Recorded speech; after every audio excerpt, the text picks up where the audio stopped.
Gosh, we're doing rather well. Right. Yeah, it's nice and short now, isn't it?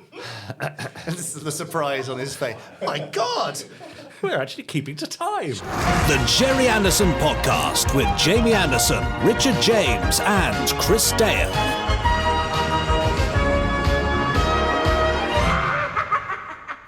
It's the Gerry Anderson Podcast. Welcome to Pod 297. Hello, Richard. Oh. And a big welcome to all our listeners out there. Can you believe we're at Pod 297 already? Time flies when you're having fun and talking all things Gerry Anderson. How are you doing today, Richard? I'm very well, thank you, co-host. How are you? I'm doing fantastic. Thanks for asking. It's always a highlight of my week to dive into the world of Gerry Anderson with you and our listeners. I've got a feeling today's episode is going to be packed with some really exciting stuff. Oh, yeah.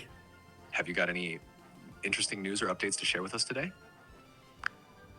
Sure, yes. Well, we've got Fab Facts coming up in just a moment, where Jamie will be flicking through a book of Fab Facts. I'll be shouting Fab, and then he'll read out a fact from the book. We've got the second part of an interview with Nicola Bryant that Chris Dale will be conducting for us, and, of course, he'll be back later with the amazing Randomiser. But between all of that, we'll be hearing from our wonderful podsterons who've been emailing us at podcast@gerryanderson.com.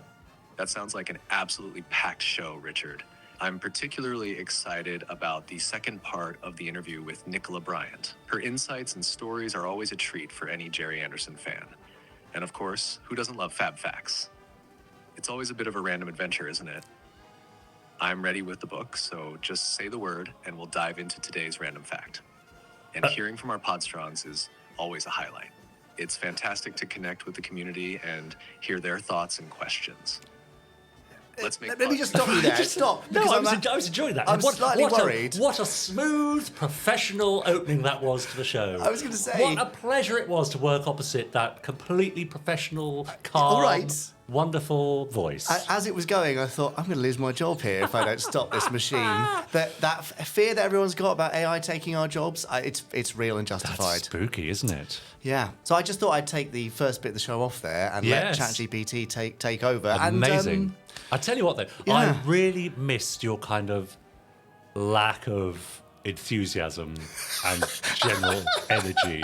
That's what was lacking. My low energy kind of can't be asked demeanour. Yeah, that's right. Don't worry, I'm back with that by the bucket load. Well, that's a relief, yeah. Great. Yeah. Well, I mean, when we started the show, so you're ready with the Fab Fact? I mean, he said he was ready with the book. Let's go for it. Okay, it's Fab Facts.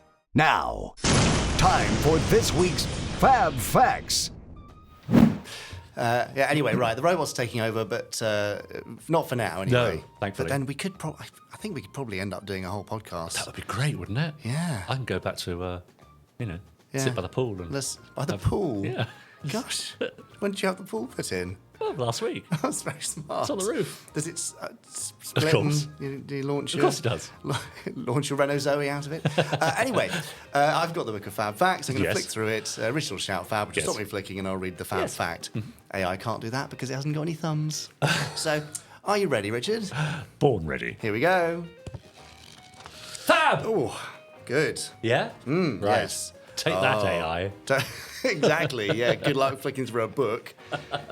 Although AI, I guess, would never get a paper cut, so, That's right. Actually, I've never had a paper cut doing Fab Facts. Let's just and that's the end of this week's... No, come on. This week's Fab Fact, in fact, Richard, is connected to Stingray. Okay, good, right. Fans of that show will no doubt remember the episode Loch Ness Monster, in which the Stingray crew travelled to Scotland on the back of a trailer, I seem to remember, to investigate the legend of, what else? Bigfoot. No, it wasn't. It was the Loch Ness Monster, obviously. I think that's the book trying to be funny. The book's trying to be funny. Yes. Such a strange It's got an attitude, hasn't it, this book? Who's it referring to? Last week, if you remember, the Fab Fact was about the Terrorhawks, the cubes and the Zeroids having the tic-tac-toe at the end of the show. And it said, "We have counted." Yes. Who? It's written by AI, isn't it? Yeah, you see. Doesn't it? Anyway, should we carry on with the Fab Facts? Yeah. The Loch Ness Monster in question was brought to life using the same puppet creature head and models as previously played a space monster in the Fireball XL5 episode, Space Monster. Right. We're probably not telling many people anything they didn't know there, as the monster is pretty obviously the same puppet if you've seen both episodes. It's very similar. That's not the Fab Fact, is it? No, there's more. Oh, okay, good. However, How many of you out there were aware that between episodes of Fireball XL5 and Stingray, this busy monster also picked up extra work terrorising the cast of another Anderson series, namely the Supercar team? And because it was in between, obviously it wasn't an on-screen episode, as Supercar had ended production shortly before XL5 came along, but in a specially shot series of images for a Supercar Viewmaster set. Oh, I see. Does anyone out there remember Viewmaster sets? I do, yeah. Yeah? Have you got any left? I've got a couple. God, no, I wish I'd kept them all. Yeah, No. I think somewhere I've got one of those lovely red Viewmaster. I don't think it works anymore. Yeah. Anyway, apparently shot during production of the Fireball XL5 episode Space Monster, since it uses the same cave set from that episode, as well as the same monster, of course. The 7 images that made up this Viewmaster tale retold the story of the Supercar episode Icefall, in which Dr. Beaker gets lost in a cave and trapped by an icefall. Yeah. The naming of these Very episodes literal, is genius. While the rest of the team is having a picnic. Except this time, there's no icefall, just a prehistoric monster. Trapped beneath the prehistoric... Anyway, the story was released as part of a triple Viewmaster set named Cartoon Carnival, which also featured adventures from cartoons Alvin and the Chipmunks, love that, and King Leonardo. Don't know that one. Which was released in 1963. And that means it's possible that these Viewmaster images were the very last time that the Supercar puppets were brought onto a set at AP Films to be photographed. That's Right. Poignant. Yeah, Sad, it isn't is. it? It would also have been a rare opportunity for Supercar fans to see the stars of the show in full colour. Ah, yeah. There Wonderful. you go. Oh, great. So a little cameo from the Loch Ness Monster, sort of, / Space Monster. Yeah, no, that's nice. But of course you'd do that, wouldn't you? Of course you'd use whatever you've got around the place. Always reuse stuff. Yeah, that's right. I was watching, I think it was last week's Randomiser. Were you? Well, I don't know if you know, but I edit the podcast, so I you have to sit watch through it. Yeah, no choice. Chris Dale watching Secret Service. Ah, yes, lovely. And it was quite a sweet moment when he commented upon the recasting of various puppets from previous shows to sit in the church for Stanley Unwin's sermon. Oh, lovely. It's sweet, isn't it? I like that idea that it's like a repertory company. Yeah. Was the Space Monster there? That's right, of course it was. Yeah, it's part of in that. the pews? Yeah, no, it wasn't. Oh, shame. But it's part of that repertory company, that thing of, we use whatever we've got on the shelf. Absolutely. Yeah, nice. Well, why not? Yeah. There you go. Wasn't that lovely? I didn't know that. Right. So interesting. So, how many of these Fab Facts do you actually know? I When you think read them, do you think, oh, between 30 and 40% of them, okay. I would say. Yeah. So not many, Yeah, really. That's good, isn't it? What about you, Podsterons? What's your Fab Fact pre-knowledge ratio? Do email us, podcast@gerryanderson.com with your you can read those known to unknown split. Thanks Yeah. very much. Anyway, that brings us, Yes. excitingly, Yeah. to the end. There's only one thing it can be. So Well, if you go blow on. this, Go then on, then. I'm going to be Well, cross. get on with it. That brings us to the end of this week's Monster Facts! Thank Amazing. God for that. Very good. Yeah, I like that very much. Now, coming up a little later on, I've mentioned the randomiser already. Well, he'll be back. Chris Dale, the randomizer. We can't get rid of him this week. No, but or I just last week. No, we didn't actually say hello to Chris. Oh, no, that's but- something that the There you old go. AI program missed out in our Useless introduction. AI. Didn't even introduce the people in the podcast. So I think we better just cheer him up. Hi, Chris. Hi, Chris. Hi guys. Oh, he's fine. He's fine about it. He seems as jolly as ever. Yeah, it's like he hasn't even noticed. Yeah. That's fine. Bizarre. I think we got away with it. Yeah. Anyway, talking Phew. to Chris Dale, I think it's about time that he worked a little bit harder for his money rather than sitting on the sofa watching a agree. random Gerry Anderson episode. Let's get him Absolutely. around the table for the second part of his interview with the wonderful Nicola Bryant. Come on, Chris. Braveheart. Having trained at the Webber Douglas School of Dramatic Art, this week's guest's first professional role was the American companion Perry in Doctor Who, a part she played for 3 years, but that's just the beginning of her many talents. She has also made guest appearances in Blackadder's Christmas Carol, Casualty, Doctors, Holby City, and 3 series of The Biz, as well as numerous appearances on the stage. It's Nicola Bryant. Thank you. Nicola, thank you for coming back for a second week to see us here at the Gerry Anderson podcast. You've recently been involved with the 60th anniversary celebrations of, what else? Doctor Who. You seemed to be involved in quite a few projects, quite a few TV appearances and documentaries and such. How was the 60th for you? It was lovely. It was really lovely, apart from feeling very old. A bit like your introduction. 40 years in the business. You go, no, it Well, can't be. he wrote it. He wrote that. That's Richard's Blame, fault. pass the blame, pass the blame. It was really, very heartwarming.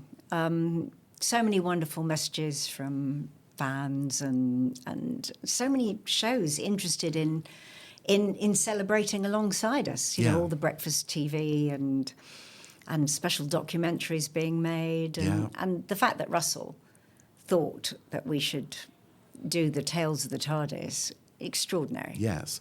Well, oddly enough, that brings us on to our first clip for this week. Oh. We have a clip from Tales from the TARDIS.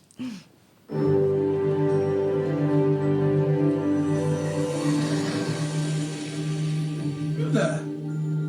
Who are you?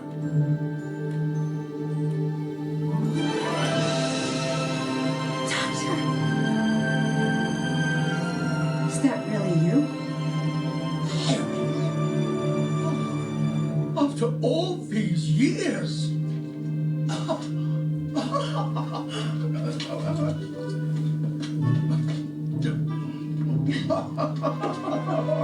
Doctor!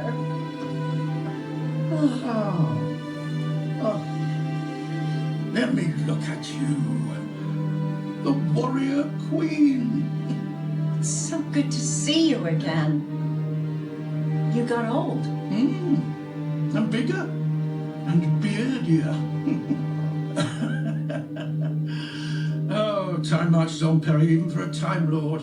It really has no respect. But you filled your years with adventures and legends in the making. You heard about that, did you? I've heard minstrels sing songs of the warrior queen from the Scorpion Nebula to the outer rings of the Medusa Cascade. Some of them were very catchy. Yes, Tales from the TARDIS there. Now, I don't want to put words in your mouth, but I get the sense that... But you will. But I will, yes. Doctor Who, it must be the gift that keeps on giving, essentially. Has there ever been a point, and I would imagine if there was, it was quite a long time ago, where you thought, that's it, Doctor Who is in the past now, I'm never going to hear any more about that. There's no chance of me playing Perry again. Or was there always a sense in your mind, even before Big Finish came along, that there might be some unfinished business here? I suppose the day that I finished my final scene, which was in Brighton, and I got in my car and I drove away and I cried because these people were my family by now,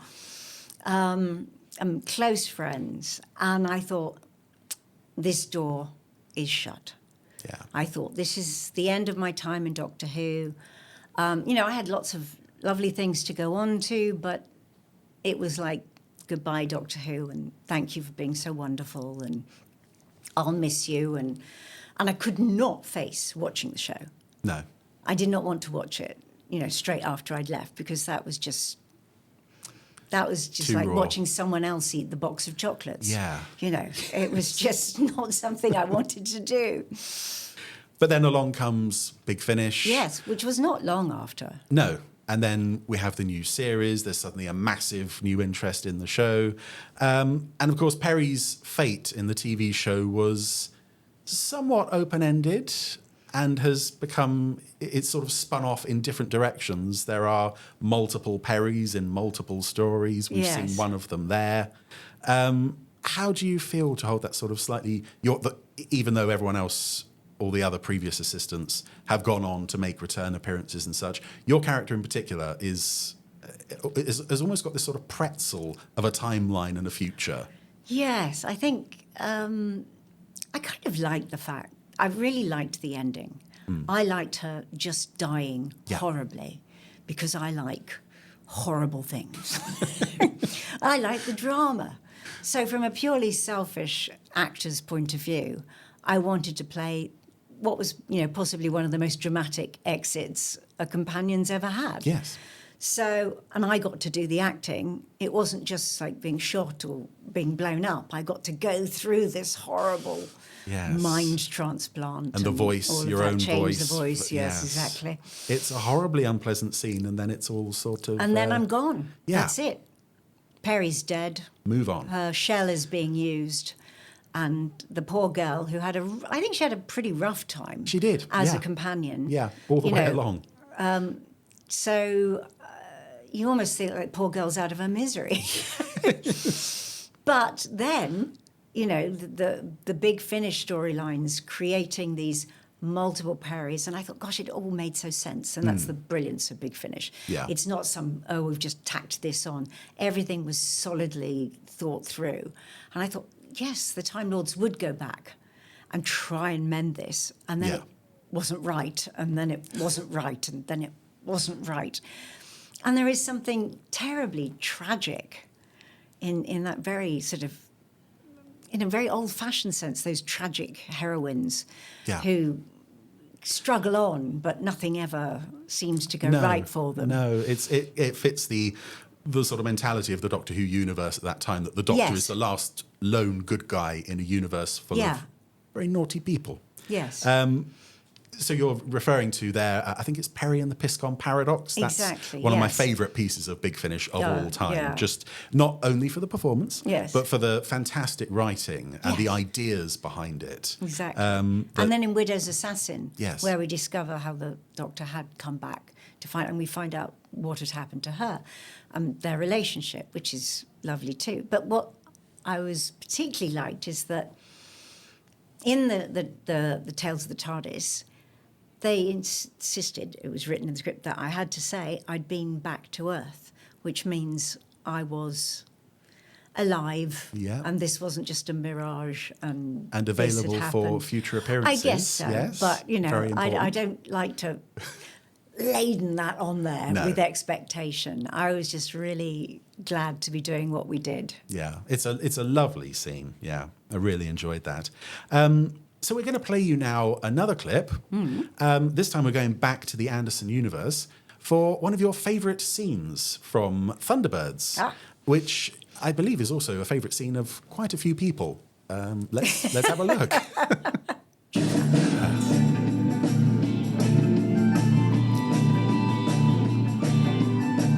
Carry on, Scott. Yes, sir.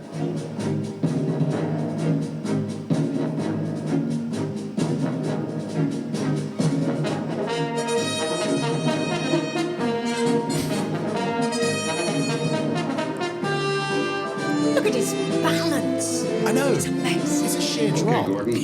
Virgil, away you go. Good luck. Thanks, Come on, Virgil.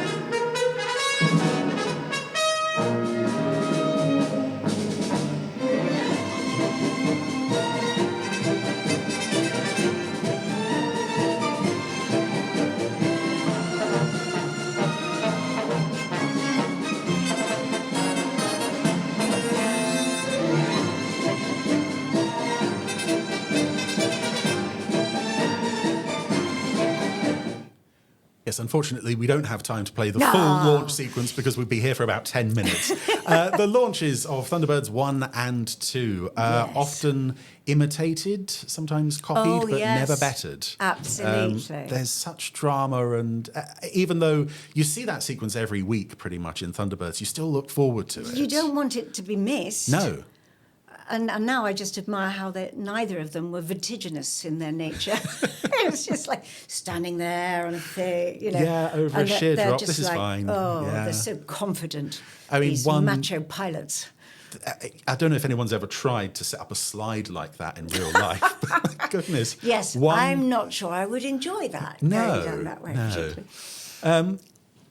So yes, it's a combination of the vehicles, the novelty of the slides and the ramps and such, but and also the fact the that music. then you get the swimming pool Swimming pool opening up, and the rock face opening up. That was incredible. The fact that it's the mundane. This is someone's house, and then suddenly, right, there's this hidden facade, this other world behind it. I sometimes talk about my Doctor Who brain. Oh yes, and I think I definitely have a sort of Thunderbirds brain too, which is that's what we like to hear. You go somewhere and you see something and you think, that's Thunderbirds. Yes. What's behind there? You think, what's that? Yeah. And I did have an experience once in Switzerland, in the mountains. I was about 15 or 16 years old.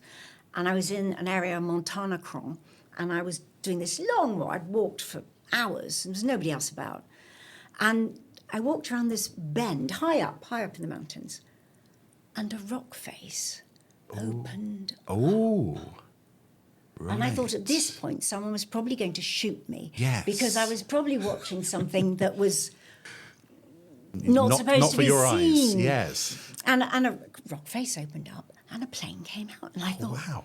It's Thunderbirds for real. Yes. But My I was in goodness. Switzerland and I probably wasn't meant to be walking where I was walking or see that. But I saw it for real. Possibly. And I had not been drinking or taking any other substances. No, we wouldn't claim that you had. Possibly perhaps that was too secret to have mentioned on the podcast. Well, now it's too late, but it was, Swiss authorities won't be coming 1975, after so you. I think Yes. they probably moved. They'll have finished their mission by now. Yes. Let's dig back into our Space 1999 lunchbox here for some more listeners' questions. There's See what you've lots got there. Yeah. Right, now, what have we got?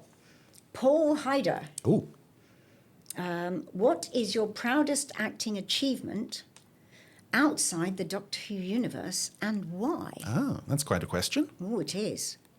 Anything springing to mind? Well, probably, most likely, a play that I did, which was a three-hander in which I played Zelda Fitzgerald, and the other two were F. Scott Fitzgerald and Ernest Hemingway. Right. And I really wanted to play this part, and I'd met the actor who was playing F. Scott Fitzgerald at the auditions for a West End show, which I ended up doing. But he said, A, the part was already cast, and B, I was way too young, because I think I was like 23 or something at the time. So we had a cup of coffee after auditions, and I talked about my love of F. Scott Fitzgerald and how I really wanted to play this part. And what happened was, the night before the opening of the show, I got a phone call from the author to say that the actress was ill. Oh. Would I like to take over? 24 hours notice. Oh. And I did. How did it go? Really well. Brilliant. And in fact, lots of people who I was about to work with in the West End saw that show, and it kind of put me in a really good place in their eyes. So it was a wonderful thing to happen. So I was pretty proud of attempting to learn all through that night, having collected the script, that part, and then go on and do it. That's quite a feat to memorise an entire, presumably 2 hours with interval and I script. didn't have every single line, but when we finished, they said you were there with almost everything except for 2 lines. I was paraphrasing a lot. Yeah. Because what it was, I understood the story and I understood the character, and I was just going with the feeling of it, but I was pretty proud of that. Wow. It's a shame with theatre, unfortunately, you don't have the permanent record that you do with TV shows and films. That, to be able to show that. But yes. Oh, fantastic. Let's have another question for you here. Okay. Still got quite a few. Let's see, what's this? It's another big This one. is from Rebecca Andrews. You've been lucky to work on some well-known series, Doctor Who, Star Trek, etc. Is there another legendary series, or indeed Anderson series, you'd have liked to have worked on or work on? Oh, well, yes. Any of the Anderson series I would love to work on. And in terms of sci-fi, I would love to turn up in Star Trek again. Yeah. I'd love to... Dune. Like, turn up in movies like that, things like that. They're all... I just love sci-fi. So that's a love, presumably, that sort of started with Anderson stuff and was kind of nurtured by Doctor Who? Definitely. Yeah. Any others along the way? Presumably Star Trek there, as you mentioned. There was Star Trek. Definitely, I watched all of Star Trek. And sort of the series that were on at the time, like Survivors. Oh, yes. And, And Blake 7? Yeah, Blake 7. And then there was the Day of the Triffids and all of those sort of things that were on at the same time. So all of that was just... So you're as much a geek as the rest of us? I'm completely a geek. Fantastic. That's what we like to hear. Well, you've mentioned Star Trek there. It's time for another clip. Yes, this time of you, not in the TARDIS. No. But causing a bit of a problem on Not the being Enterprise. so nice. Not being so nice, no.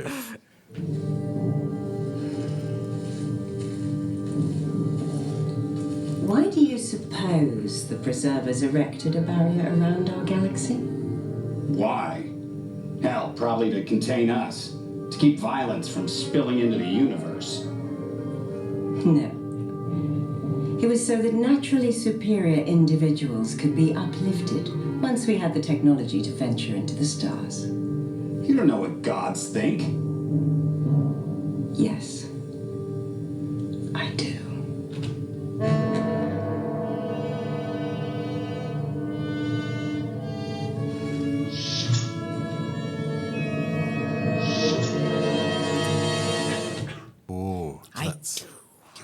That's part one of the two-part series finale of the fantastic web series Star Trek Continues. How did that come about? Because that was shot in the States, wasn't it? It was, and Colin had already guested on the show. And Colin and I were talking about it, and I'd said, oh, I would love to be on that show. I think it's terrific. And he said, well, why don't you ask them? And I was like, oh, no, I can't do that. And he said, oh, don't be ridiculous, which is a phrase Colin says to me quite often. In fact, only 2 days ago. And so he said, come along, I'm going to introduce you. And he introduced me. And, of course, I already sort of knew James anyway. But he introduced me to Vic, and he said, you know, Nicola would love to be in the show. And they were both kind of annoyed. Really? Because they were like, oh, we have just been desperately trying to cast a part that you would have been perfect for. And now we've cast it, and we couldn't find the right person. It took us ages. And they were like, if we'd known, you would have been perfect. So I thought, oh, well, never mind. But and then, of course, they came back with this. Yes. I mean, beautiful writing, great script, and a wonderful cast a two-parter. as well. Great cast, yeah. So this was director James Cohen, wasn't it? Yes, who you then went on to do during lockdown. You were doing a podcast with him, or we did a sort of weekly together. web series. Yes. Let's have another question from the tin here. Gosh, we still have some questions, so let's take one more. Okay. Oh, there we go. So, from Farah Shimbo. Ooh. If someone offered you the role of the Doctor, would you take it? Yes. Straight away. I would love that. I have a small fantasy in my head that the Doctor is about to regenerate and Perry happens to be there, and for some reason he hasn't got the strength to regenerate a whole body, so he has to use Perry's body, and the Doctor is moved into Perry's body, and that's how Perry becomes the Doctor. She's got it. Definitely. BBC, yes. If you're listening, absolutely. It's all sorted. I mean, that would be an unusual, but I think it would work, having a companion actor play the Doctor. Well, I think it's the only way, the character better? Isn't it? Yeah. If I was to be playing the Doctor, you couldn't pretend that I hadn't been Perry. Yeah. So it would have to be Perry's body that was being used. So would you sort of incorporate elements of Colin and Peter's personality, or would you try to find the Doctor within yourself for that? I'd find my Doctor, which is actually quite a long way from Perry, I think. So that would be interesting, to be playing Perry and then to become the Doctor. But I think, you know, they all have their little eccentric elements, but they all have the same... There's an energy and a charisma and a confidence that comes with the Doctor, which they all display in very different ways. But yes. I love the sound of this. Yes. Big finish. We have ideas here. Now, one of the things I'd like to come to is that you were watching Thunderbirds as a kid. Mm-hmm. In, I want to say, about 2015, you tweeted that you had been watching Thunderbirds with your own boys. Yes. Your stepsons. Yes. Yes. And I thought that was such an incredible thing. I take it that this wasn't like part of a sort of general cult TV indoctrination, you know, Thunderbirds, and we'll show them some other things as well. It was specifically you showed them Thunderbirds. Yes. Because you wanted them to see Thunderbirds? Yes, because Thunderbirds are great. Yes. And they loved it, absolutely loved it, and it stands the test of time. Yeah. The stories are so tight.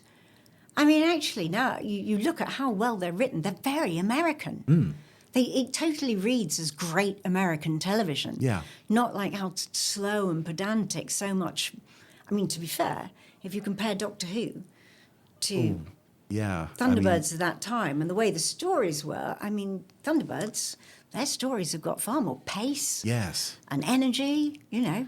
Sorry. I'm probably going to get hate mail for that one. It's fine. So what was the sort of thinking behind introducing them to Thunderbirds? Because having met them briefly many years ago, I suspect they were just slightly too young to have been around for the last big revival on the BBC. This was before the show went up on ITVX for streaming. So presumably you were showing them DVDs. Yes. What was the sort of genesis of sitting them down in front of this and saying, you're going to enjoy this, hopefully? Just fun. Yeah. Just the pure fun of it. I mean, you think when you've got, little ones around you, you think, well, what will they enjoy? And when I think about being small and what do I enjoy, I have to think of so many of the Gerry Anderson stories. And so Thunderbirds seemed and, it's a boy's story. We have shown them Joe 90 as well, because I thought that, it felt very geared to boys, Joe 90.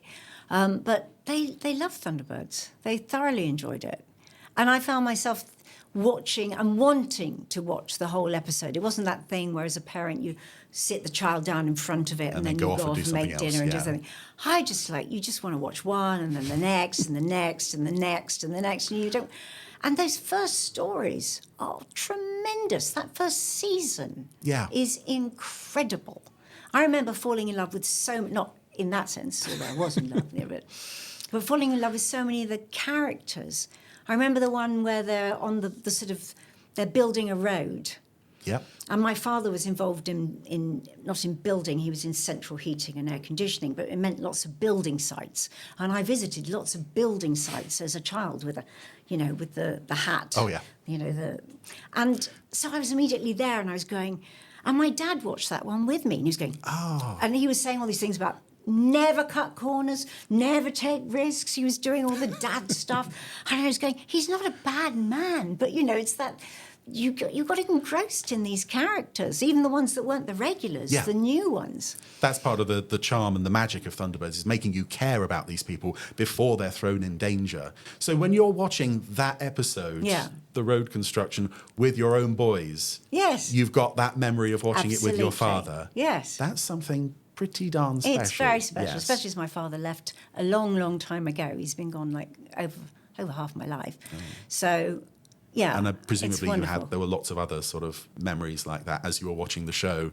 Things were popping back up. Oh, so many things. I mean, as I said, the wonderful thing that he would always get in the car and I would get in the back and I would say, home, Parker. And he'd go, yes, milady. And he'd often get in the car and say, where to, milady? Oh. And I'd go, ballet, of course, Parker. Well, this is what we like to hear, that it wasn't just enjoyed when you were little, that it stayed with you.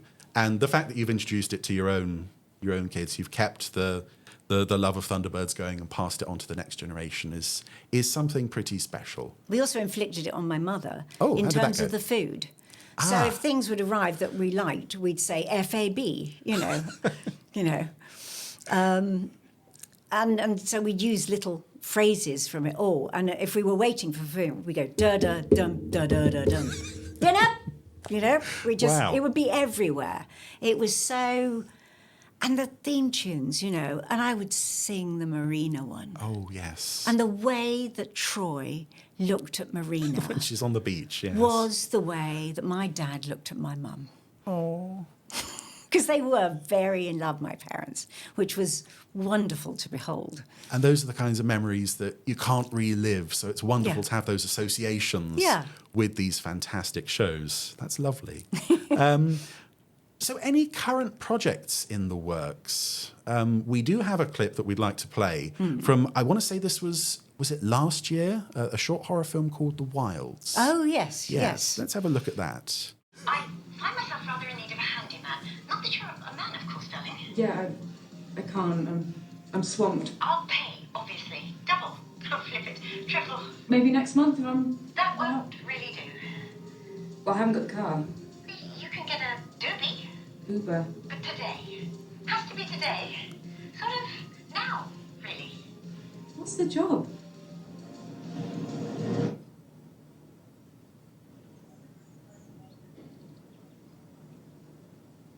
And you're sure you don't want tea? I'm good. So, what? It's for Digby. He's a Boston Terrier, not Cujo. Sorry, darling, I don't know what that means. It's Stephen King. Doesn't matter. So where is Digby? I got out last night, and I ate him. Oh, this is hardly staying in your room, is it, Rem? The Wilds. Yes. Yes. How did this come about? Well, I didn't have to audition. They offered me the part, and the writer had very much wanted me to play this part. And in fact, he's written the full film version. Right. The full feature length. And It does end on a bit of a cliffhanger, that it's short. gorgeous. It's a wonderful film, so I really hope we get to make that very soon. And I hear you won an award for it. Is I that did. correct? Yes. Yes, that was... Best Supporting Actress British Horror Film Awards? Yes. That's Complete quite a surprise. Yeah. Complete Very nice surprise. to have. Very nice to have. It's a big black skull. Oh, very appropriate, yes. That sound that you just heard means it's time for Quickfire 5. This is where we ask you some very quick either-or questions. Okay. We have 5 of them, hence the name Quickfire 5. So let's go. Whose life story would you most like to star in? Stingray's Marina or Thunderbirds' Lady Penelope? Oh. Ooh. Oh, this is painful. Because I quite like the idea of being silent and doing it all, but she does speak. But I can't. I'm impossible. No? This is terrible. Oh, no. No. Right, well, we're Impossible. bailing on that then. Both. Next Both. I question, want next them question. both. Okay, which of the Tracy brothers would make the best doctor? Scott Tracy or Virgil Tracy? Oh, the best doctor. Yes. I think it's got to be Scott. Scott, Tracy, yes. He's the man who can get things done. Yes. Which Anderson character owned the cutest dog? Liz Brogan and her Labrador Sophie, or Harry Rule and his Irish wolfhound Gus, who you saw on the intros earlier, Gus? I love Irish wolfhounds, so I'd have to say Gus, I think. Jamie will be very pleased with that answer. Oh, good. Glad to please Jamie. Who would you most like to explore the universe with? Ooh. The warrior King Yrcanos, as played by Brian Blessed, or the Alteres chief scientist, Dr. Tom Bowen from the Anderson pilot The Day After Tomorrow, as played by Brian Blessed? So there's no good answer. I think I've already exhausted Yrcanos. Yes. I think I would have to go with the Professor. Is slightly quieter, Yes, trip I on the think so. Alteres. Might Okay. be kinder on the eardrums. Yes. Finally, you've been asked to join the ranks of Spectrum, and you can choose your colour codename from the Dulux colour paint range. So, are you Lieutenant Lagoon Falls or Captain Ruby Starlet? Oh, Ruby Starlet. Ruby, I thought you might be a Starlet, yes. You know, Perry's a new colour, though. Is There's it? a Perry Panettone colour, Oh. which is a sort of purple lilac. Okay, so... Came out last year, I think. Captain Perry... Yes. Yes? You're happy with I that? did, yes. Doesn't matter. Doesn't does work. it? Well, on that note, that brings us to the end of our interview with the one and only Nicola Bryant. Thank you. Thank you very much. Thank you. Nicola Bryant. I was going to say another thank you. Oh, sorry. You interrupted my... I thought you were going to say thank you, rhythm. Chris, but I was going to thank Nicola Bryant. Why would I thank Chris? Thank you, Chris. No, thank you, Nicola Bryant. And Nicola Bryant. Thank you. Thank you. Thank you. Nicola Bryant for joining us Chris. on the Gerry Anderson podcast. Yeah. I mean, what a pleasure to have her along. Yes, bless her. And wonderful to hear so much more about her career because, of course, we all know. I'm not even going to say it. We all know what we know her for. Yeah, just But, no you point know, saying it. She's just said it. A woman of many talents. Absolutely. Yeah. And very nice to boot. Yeah, very nice to boot. Talking of people who are very nice to boot. Yes, are we talking verb here or? Well, you mentioned it. Anyway, what I'm saying is the Podsterons have been emailing us at podcast@gerryanderson.com and I want to read out some emails. I'd love that. Here they are. This is the voice of the Podsterons. Oh, hi, podcasters. Oh, you're going straight in? Yeah. All right, fine. It's no Steve warning. here. Hi, Steve. Steve Bushell. 2E Steve. Yeah. As we know, Stingray is 60 years old this year. 4th of October. Right. And there's a real fever over the recent Corgi diecast, says Steve. Yes. But, Fab Fact, a group of stingrays is called A fever. No way. A fever of stingrays. Is that true? Yeah. PWROR says, Steve, that's Podder's Watch Outstanding Richard. Oh. Yeah, that's I like nice. the cut of his jib. That's good, isn't it? Yeah. And he also included a picture of a mug. We mentioned this previously on a previous podcast. He says, and here's the mug of my mug with your mugs. Ah, yes. Taken in the National Space Centre car park. Excellent. And there we are on his mug. Yeah. So he must, see our delightful faces every time he slurps for his morning tea. And we get to see up his nose or the bottom of his chin. Yeah, I hadn't really thought of it like that. Yeah. Thanks, Steve. Anyway, Nathan Simpson has written to us. Oh, yes. Dear Gerry Anderson podcast. Oh, that's all of us. Yeah. It's a nice inclusive term, isn't it? Maybe they should all be that? No. That's nice of Nathan, isn't it? Yes. He says, my name is Nathan. Oh, right. But of course, I've blown it. Sorry, I should just read these as they are without skipping ahead. Hello, Nathan. I'm 20 years old, 21 in October. Wow. Same time as Stingray turns 60. Yes. And a massive fan of the Anderson universe, namely shows like Thunderbirds, Captain Scarlet and the Mysterons, and Gerry Anderson's new Captain Scarlet. Great. Which was the first Anderson show I ever watched when it premiered in 2005. I was born in 2003.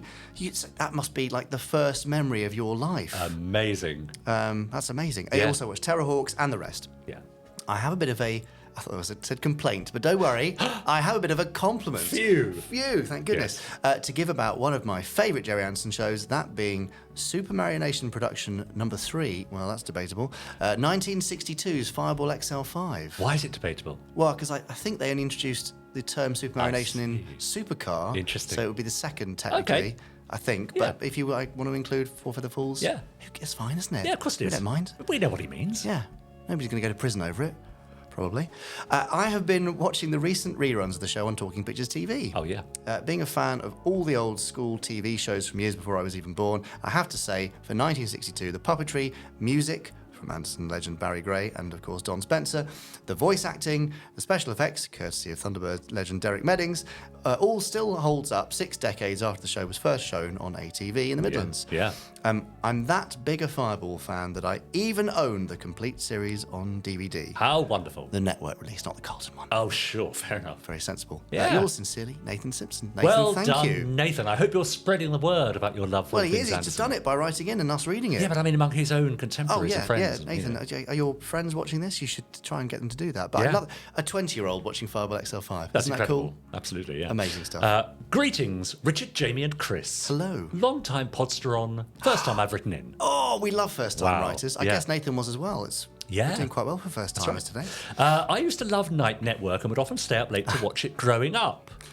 Loved the Captain Scarlet reruns, also the Batman 66 series too, and hated that they cut them into bits and pieces. Yeah, we've spoken about this before. It was a simpler time, but I'd also like to give thanks to BBC Two for their proper runs of both Captain Scarlet and Thunderbirds, and Channel 4 for the Stingray reruns, plus Thames, as it was back then, for their school holiday reruns of Fireball XL5. He remembers all of these. This is Robert Amazing. Stewart Evans.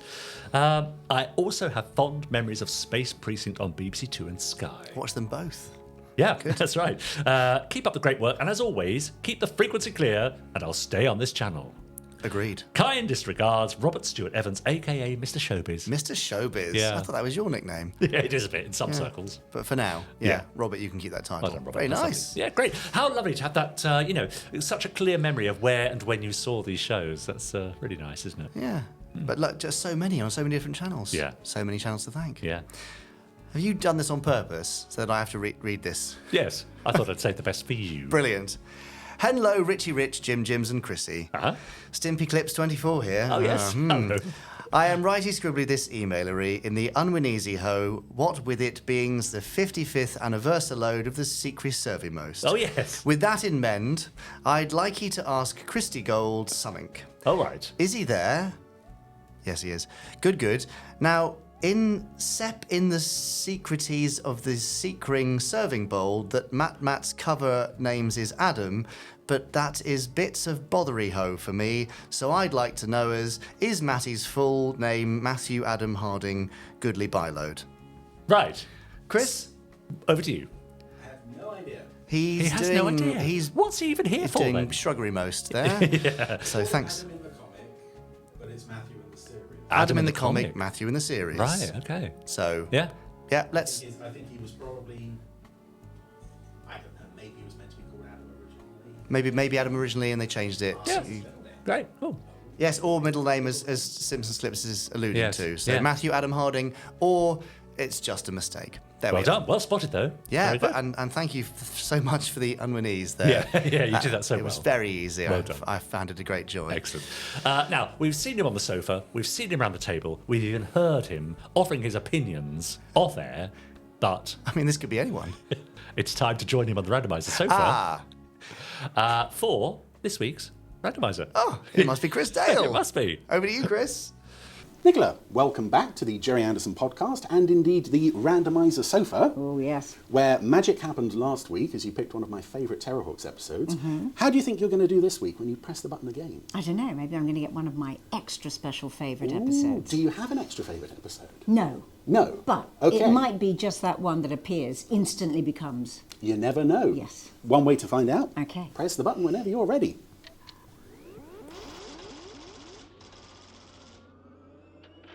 Oh, that is a special one. That is a very special one, considering Yes. that we are in the 60th anniversary year of this particular series, not until October, but it's the very first episode of... Stingray. Stingray!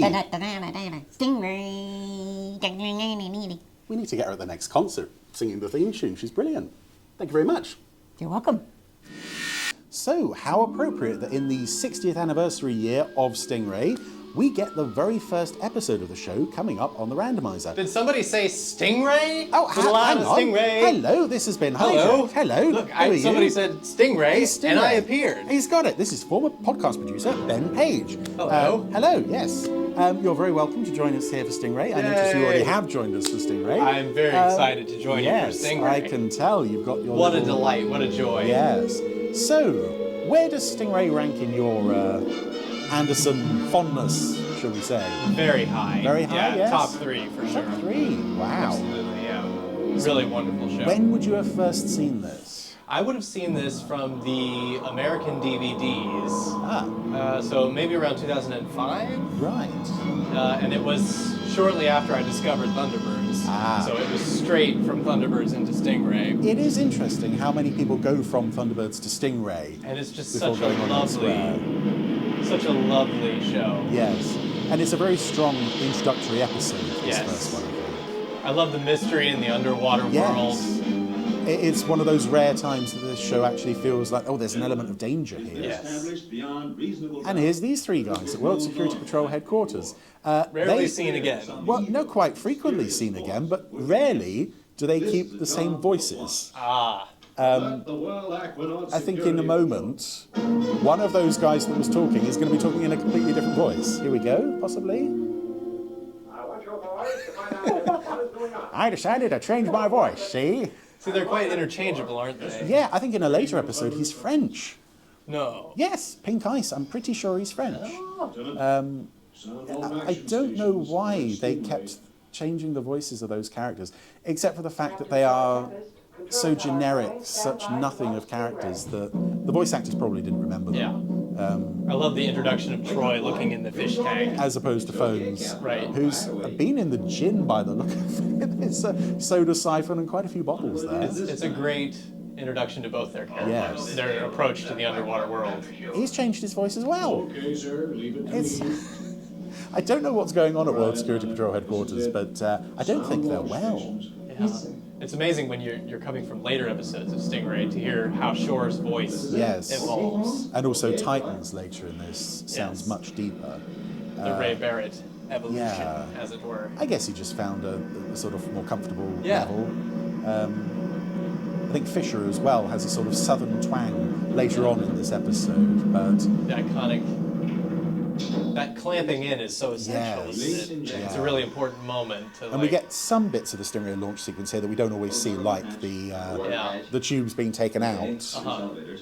But for the first episode, of course, you're going to show the whole launch procedure.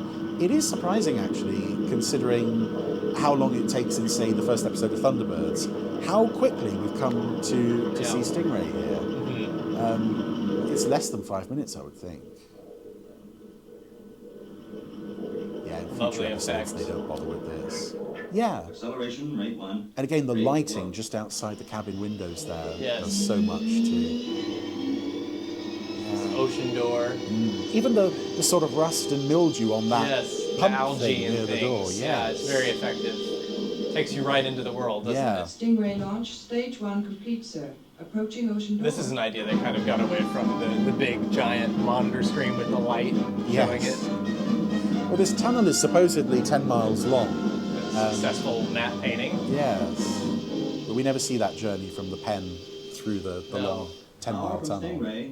It's a long journey to make. Troy, Yeah. Just to launch. Yes. Proceed full speed to position 1,800 miles west-northwest, 2,400 reference. Yeah, I would have first seen this in investigate 1992 when it was repeated on the BBC as a replacement for Thunderbirds. Right. They started showing this. It was Friday nights at, I want to say 6 o'clock. They were showing this followed by The Man from U.N.C.L.E. So, I mean, that's an hour and a bit of quality television right there. And would this have been Ray Barrett's first Anderson work? Yeah. Yeah. So I think of him as like an iconic voice of Anderson's stuff, almost as much as David Graham to me. I guess because I started with Thunderbirds and Stingray, which are his two. But they're such iconic voices that he came up with. And also, speaking of voice actors, I'm not sure. I'm not sure if David Graham is heard in this episode at all. We'll keep an ear out for him. That's what I figured. The same old story.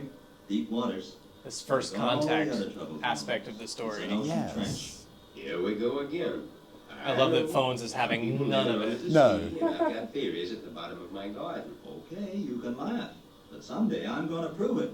And maybe sooner than you think. And once I've proved it, we're going to meet such people every week for at least 39 weeks. That'll show you. Some lovely camera angles there. Yes. Already making interesting use of the sets there. And this is a lovely reveal of X20 as well. I love this. Particularly What could be the behind? music.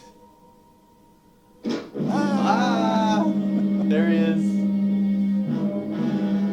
It's Again, really nice. The tracking shots are beautiful. Another gorgeous set. So many lovely touches. I love the piano. Yes. I don't know if that's from a previous production, possibly. I don't know. Again, this touches on something Nicola was saying in her interview about the sort of hidden world, that behind this ordinary facade we have all of these little bits and pieces. Yes. Although I never quite understood that chair, that tiny chair with a blanket on top of it. What's it for? For very small people, yes. This is all so clever. Yeah. As a kid, you just love things like this. Yeah, the idea that any room can suddenly be more than it appears. Also, they're making maximum use of the color, because this was their first color production. Oh yeah, the splash of the colour all over the place. Yeah, the rainbow wheel in particular. Very grand. Surface Agent X20 reporting. Peter Lorre. The underwater radar system informs me. Done very well. Aquanaut Security Patrol has I also like that Phones has scoffed at the idea of life under the sea, and yet life under the sea is already living on land and is actively working against them. How long he's been there, I don't know. It's. Go down and take a look around. Right, so pressure compensators on. It's waiting to be discovered, aren't they? Yeah, a lot of technical jargon here that they won't repeat too much in later episodes. They love their technical jargon. There's something very like 1950s Ford Thunderbird about the interior of Stingray. Just that red velvet has a very it feels like we could take this to the diner. Yes. And get a burger and fries, Well, isn't there like a console? The fins as well. Isn't there a console sort of there-ish? Yeah. That has it's on the straight out of a toy, I think. Yeah, like the front grille of a car. Yeah. I don't know if it was in that shot, but they might have put it in later. Yeah. I love the detail with the lights going on. The there little as well. accent light. Yeah, Very which nice. is something they do in the Big Gun as well. Yes, very well in the Big Gun. It's really, really head and shoulders above anything else on TV at this time. I mean, even XL5, for its time, is a phenomenal achievement. And some of the last for episodes... Saturday morning in particular. Yeah. they've got some lovely effect sequences, but... Here's my people. Oh, my yes. tribe. The Whatever it is, it sure has some power. Okay. And also we've got no Stand by, music take a building to this attack. Yeah. We just have that beeping of the hydrophones. Yeah, very effective sound design. And I love the close-up of the headphone as well. Yeah. And I thought we were going to see some action. Ooh! See long water doors. I like that Troy has gone to his serious face. Yes. Phones is still grinning away. Like he hasn't quite got the gist of what's happening. Yeah, Stingray immediately taken out. Yes, I remember being distinctly disappointed by that. Yeah? When I first saw it, I was like, I wanted a Stingray action scene. Yes. And I don't get it in the first story. No, not until episode 2. Yep. Or episode 34, as it was shown in the UK on first run. We can't even contact base. Guess our luck's run out. Quite pouty there. I'm so fed up. It's not fair. The meanies in the fish. Yes, I think that's one of the reasons why the Incredible Voyage of Stingray compilation works quite well, because you get this defeat here, and then you get the return match in Plant of Doom, all within the same production. Yes, and nice. We're back from the advert break. Stingray presumably has been captured off screen. Are you receiving us? So there's only one thing to do. Over. Silence. Yes. Another tiny chair there in the background. Yes. What do you think could have happened? I don't know. Could be their radio 24-hour But clock. unlikely. They carry a standby set. That means only one thing. Trouble. Order an aerial search of the area immediately. Yes, sir. Oh yeah, here we go. Yeah, there we go. Opening titles. These bombers. Wait for me. And me. Oh, here we the go. drums. Yes. Those drums go off in the Page household. It's serious business. Well, also, like, again, we get the full sequence here of the idea that vehicles are out and about in Marineville. Yeah. So they have to go to the ramp areas. This stuff I don't think you see in later episodes. No, yeah. But I love it. I love to see the world. Yeah. Some Dutch angles on Commander Shore from up high. Really ambitious direction. Who directed this? Do you remember? Oh no, you've got me there. Yeah, I'm not sure. I want to say. I'm going to say Alan Patillo. It feels like an Alan Patillo. David Elliott is screaming in the back of my mind. Yeah, it's There's one of only one way to find out. It's there? one of Let's the look two. it up. Okay. There was only 2 directors this dynamic and engaging. Yes. This concept of the city going underground. Oh, it's fantastic, Just wonderful. And the fact that the world outside seems so vast, but the actual model of Marineville, these buildings in the underground shelters, is quite small. Yeah. But they do so much. There's such a sense of scale with what in reality was probably only about that tall. Yeah. So many little indicators to give you, a sense of scale, like the little lights and everything. Yeah. The street lights, all those visual cues that help your brain make the jump. And I love this transition, the dream transition, and this lovely shot of Troy, very, handsomely posed. Oh, yeah. He's always handsomely posed. Yes. He wouldn't have it any other way. Sleeps very elegantly. I don't know how he fell asleep, because it's not like he was knocked unconscious in the blast. No. Alan Patillo. Alan Patillo, you right. got it. I got it. And there she is. There she is. There's Marina. The leading lady. At least at this point. Yes. Phones? Hey, where's Phones? That's not Phones. Where is he? You're not Phones. Why don't you answer me? You're wasting your time, Terranian. Are you Phones? None of her race know the luxury of... I think also, despite the fact that I kind of prefer the later Titan voice, it would slightly undercut the drama if he'd opened with that. Right. That big booming voice works so much better to establish your villain than later on. He's quite higher pitched near the end of the series. Yes. Yeah. I must congratulate you. Look at this set design, glorious, and using the full frame, all 3 characters framed so beautifully. just a sucker for the composition. Oh, yeah. I can hardly believe it. Believe it. Look above you. And a fabulous costume as well. Yes, really fabulous. And all around us, the mighty ocean. And of course the use of the fish. Live fish. Which I think they did a couple of times on XL5. And definitely Supercar, of course. Yeah. But it adds so much to this show. Maybe so, but we'll soon find out. These sculptures are really ornate. You know, somebody was given that assignment to make a fish statue to go on this set. And these guys have given up and gone home. Yep. The bombers haven't found anything. EWR. I'm sorry, Atlanta. Colors are just brilliant. Yeah. What are they going to do? I'm going to give it Red to you Hills straight, Atlanta. work We're going to hanging bomb off the there. entire area with hydromic missiles. That's what we should do. Yes. And it's interesting, there are several later episodes where all they know at this point is Stingray's gone missing. Yeah. They've lost contact. Yeah. Later episodes, they're inclined to just sort of sit back and wait.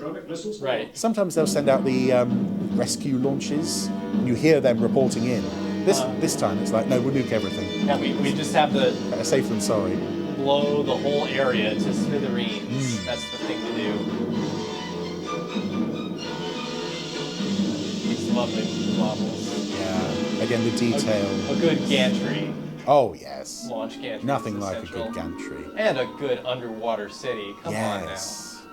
I like that they your first view of Titanica is from inside. You don't see this until later. You don't see the sense of the scale of the whole city. Now, Captain Troy Tempest. Titanica? This is a mini quickfire 5 for you. Titanica or the Mysteron City on Mars? Oh, I think the Mysteron City, just because it's got the colours. Yeah. The more ethereal look to it. Yeah. I would say Mysteron City interior. Yeah. But exterior, I think I would take Titanica. I would probably choose to live here rather than in the Mysteron City. Right, fair. But my people, it's the Aquamphibians. very hard, yes. Ah, and there's yes. everyone's favourite. Everyone's favourite small, small guild deity. Yes. Teufel. And we're now into Troy's trial, of course. This is unique to Titanica, where they set a fish staring at you for an indeterminate period of time. And if it all depends on your ability to hold the interest of a fish. Because if the fish turns away from you, you're no good. You're dead meat. Yeah. A slightly cross-eyed fish. Yes. Fish are usually wall-eyed. Yeah. This one's cross-eyed. I think the eyes do move. They are capable of moving. They do I move. seem to recall. You're right. This thing very that's sweaty. This fish timer, the marine minute counter. It's like, is it a melting ice sculpture? Does it contain liquid? Oh. What exactly is happening from the top lip of that fish? It's just, it looks like fruit juice or something. There's the eyes. There they are. Ooh. Teufel's, well, one of his eyes is still looking at you. The other one's staring at that wall over there. Which eye do I look at? Don't turn away. Oh no. Wave your arms. Wave your arms. This is a strange decision to spend so much time with Teufel. And there's not really a precedent character like Teufel in any other show. No. And of course, he only made a couple more appearances after this. I don't know why, because he's a character rich with dramatic potential. Of course. Many stories you could tell about him. Yeah.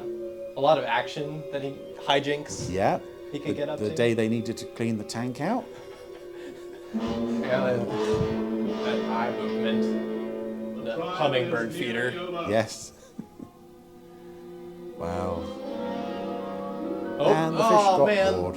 He was just waiting for that, wasn't he? He was planning to do that all along. See, the course of the series would have gone so differently if Teufel had just waited a couple more seconds. Yeah, so much hanging upon the decision of a fish. Yes. Of the World Aquanaut Security Patrol, you and your crew have Nice been to call it found by its guilty. full title. It is decreed that you are doomed to die.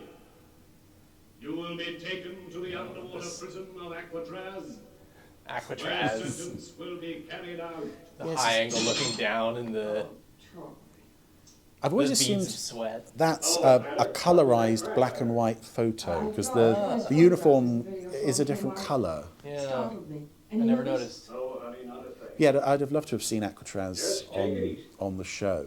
I liked the way they did it in the comics. I don't know if you're familiar with that. No. They sort of did what the aliens in the disappearing ships did. They made use of several old Turanian wrecks and linked them together with travel tubes and such. Phones is the traditional member of the Gerry Anderson class of characters who just get a raw deal. Yeah. They're kind of like stuck with the hero and have to abide by sort of Captain Blue later on. Yes. Goes through the same thing.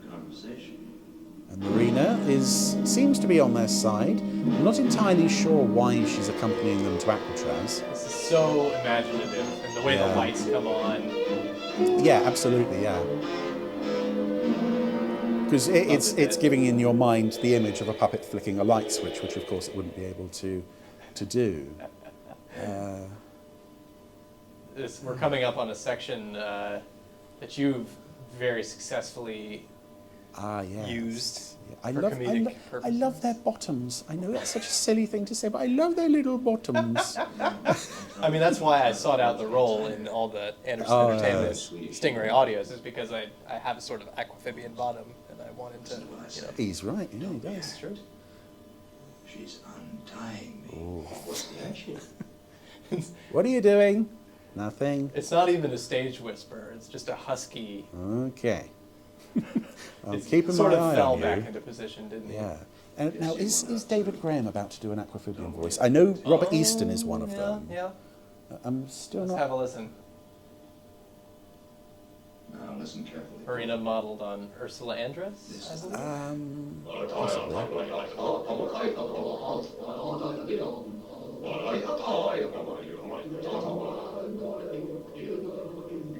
I'm not sure.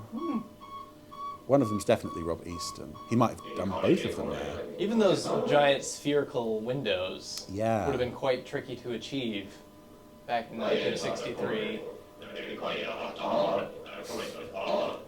Yes, I understand every word you say. And the sort of Jackson Pollock colors on the walls. Groin kick! Oh, he's down. Oh no! Oh no! Okay, one move and you're dead. No! Thanks, Marina. Yay! Anyone who's ever worked with these puppets or seen these puppets will know that it's not easy to create that sense of action. No. To get them to move that way.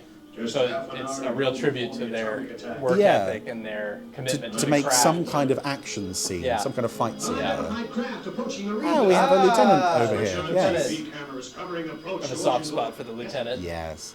And even in this first appearance, Shaw clearly hates him. What in thunder is that? A fish, sir? I know that Thank you've you. done to him, but have you ever seen one this size? Wait a minute.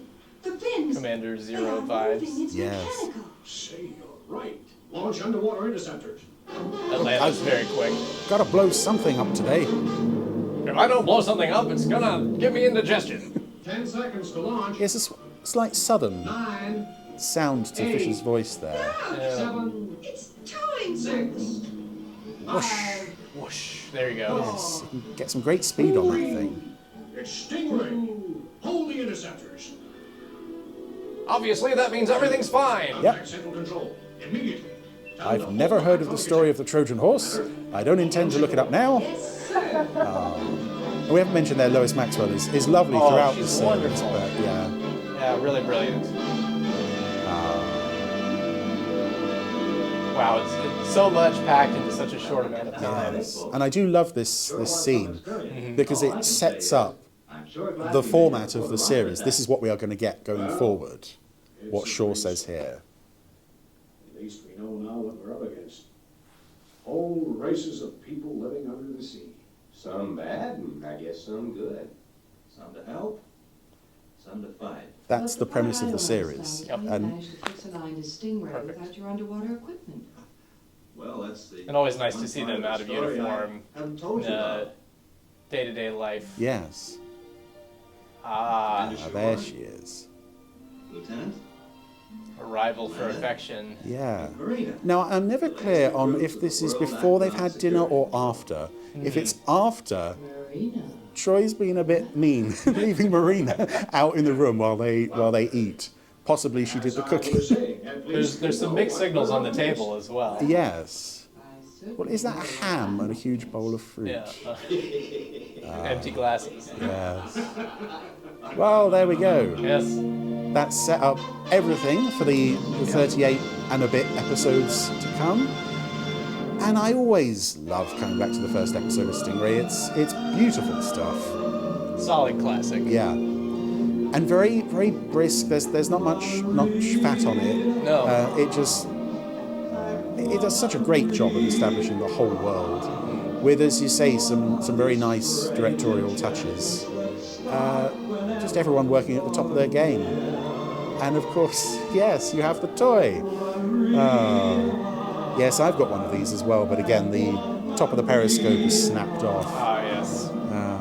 And this is, Nicola's favourite shot of Troy here. Ah, yes.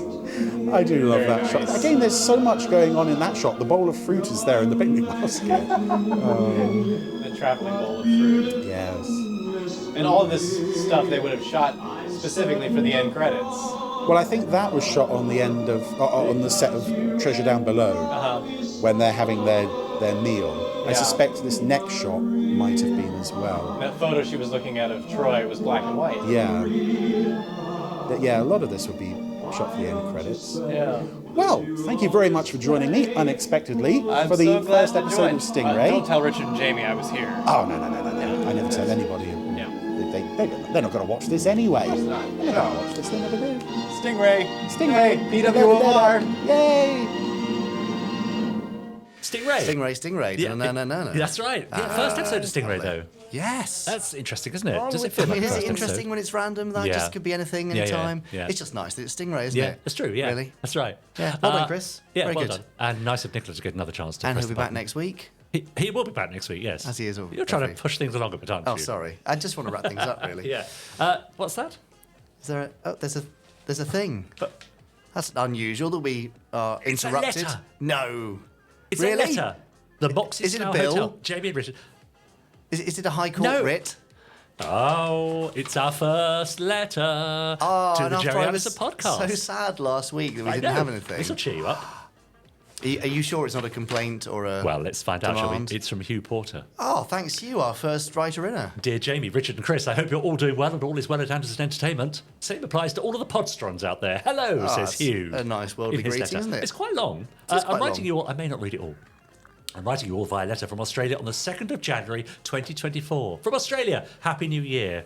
Hopefully you can read my handwriting, but feel free to read this as in an Australian accent as well. He says. Excellent. Over to you, Richard. Even if it's bad. Ha ha ha. Please do carry on. I'm writing in, instead of email, to see if this will be the first ever letter to be read out on the Gerry Anderson podcast. I sound a bit like Kiosk Keith from It's I'm a amazing. Celebrity. Please carry on. Yeah. If not, hopefully it's the first international letter read out on the amazing and spectacular podcast. So fingers crossed.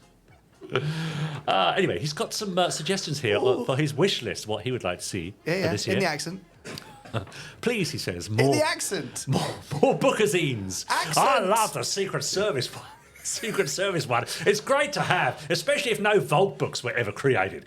Possible good ones would be Stingray, Joe 90, The Protectors, Terrorhawks, and new Captain Scarlet. Favourite thing ever. He'd also like a new soundtrack release of The Protectors or Journey to the Far Side of the Sun. Great. Thunderbirds anniversary episodes re-released would be good. Excuse me. No, I'm not doing it anymore. 2025 calendar with, instead of Thunderbirds in Space 1999, maybe have one production per month. Then it'll be a full Anderson year. Yeah, nice. He says, I believe this will be worth it, as not all of us are Thunderbirds and Space 1999 fans, you know. All right. Even though they are amazing shows, he says. That's my list, and hopefully some of them will come true. Oh, and a note to Richard. Any chance to see if you could get David Tennant on the podcast? Surely he's a Gerry Anderson fan. I'm getting very confused by the fluctuating accent now. You're confused. Anyway, hopefully I can soon travel to the UK for a convention and meet you legends. Oh, that's nice, isn't it? I need to get my passport organised first. Ah, though. yes, definitely. Yeah, Very it might help. important you. Lol, he says. Lastly but not least, by possibly sending the first letter to the Gerry Anderson podcast, or even better, the first international letter. I wonder if he sounds like this. I don't think he does, but I love the voice anyway. Yeah. I mean, I'm seeing a kind of hat with corks hanging on it. And Well, you're giving me, what was the character? Crocodile Dundee? No, not that. Dame Edna Everidge? Yes, Les Patterson. Les Patterson you're giving me, yeah. Does that mean I receive a prize, he says. I feel awfully satisfied if this is the first letter, but it'd be an additional cherry on top of the cake, darlings. That's what it'll be if this comes true. Hint, hint, Space 1999 Rescue Eagle. Well, yes. Anyway, cheers from Adelaide, Australia. I don't think I've offended anyone there, have I? Can we just get a round of applause for Richard in the studio? No, please. For that. That was... Thank you so much. Oh, I'm here all week. That might be my favourite thing that's ever happened on the podcast, actually. Great. Thank you, Hugh. Well, thanks so much, Hugh. Greater thanks to Richard for his incredible performance there. Well, no, you're welcome. I don't think anyone went unoffended during that. International relations destroyed. Yeah, absolutely. Yeah, brilliant That's right. work. So thank you, Hugh. Thanks, Hugh. Lovely appreciate stuff. That. Great We may not suggestions. send you a Space 1999 Rescue Eagle, but there might be a little something. We can send but you how a are we going to do prize. that? Because it's Australia. I mean, that's I suppose. Has he put his address on the letter? That's the key thing there. You should have checked that before you threw it on the floor. It's fine. I think we may have his address on file, if not. So yeah, got it. Okay, good. So Hugh, yes, something will Great. be winging its way to you. Although, because you're so far away, it'll probably take as long as your letter took to arrive here. Yeah, that's right. Yes, well done, Hugh. That's a nice way to end the podcast, isn't it? It is. Made your dream come true. Yeah. Not that dream. You've added Les Patterson and Dame Edna onto your incredible roster of voices. Well, that's what I do. I'm so proud of you. Oh, thanks so much. I really am. Let's not mention Alan Carr ever again. No. Let's move on to the very end and let's say goodbye. All right then, goodbye. Goodbye.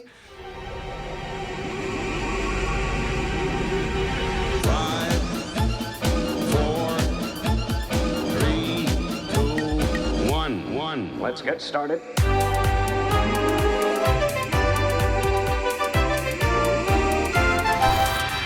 Let's go.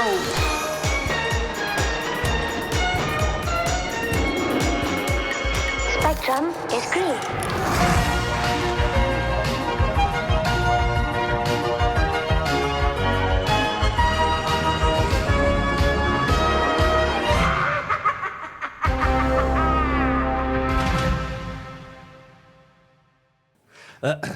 Was your Alan Carr that bad? I can't really terrible. remember.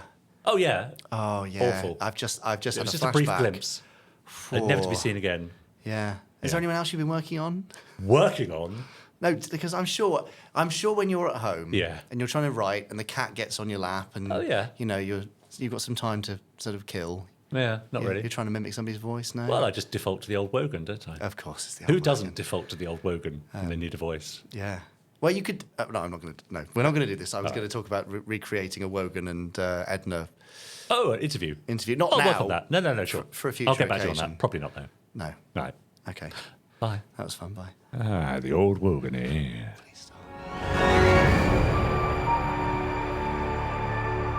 That was an Anderson Entertainment production.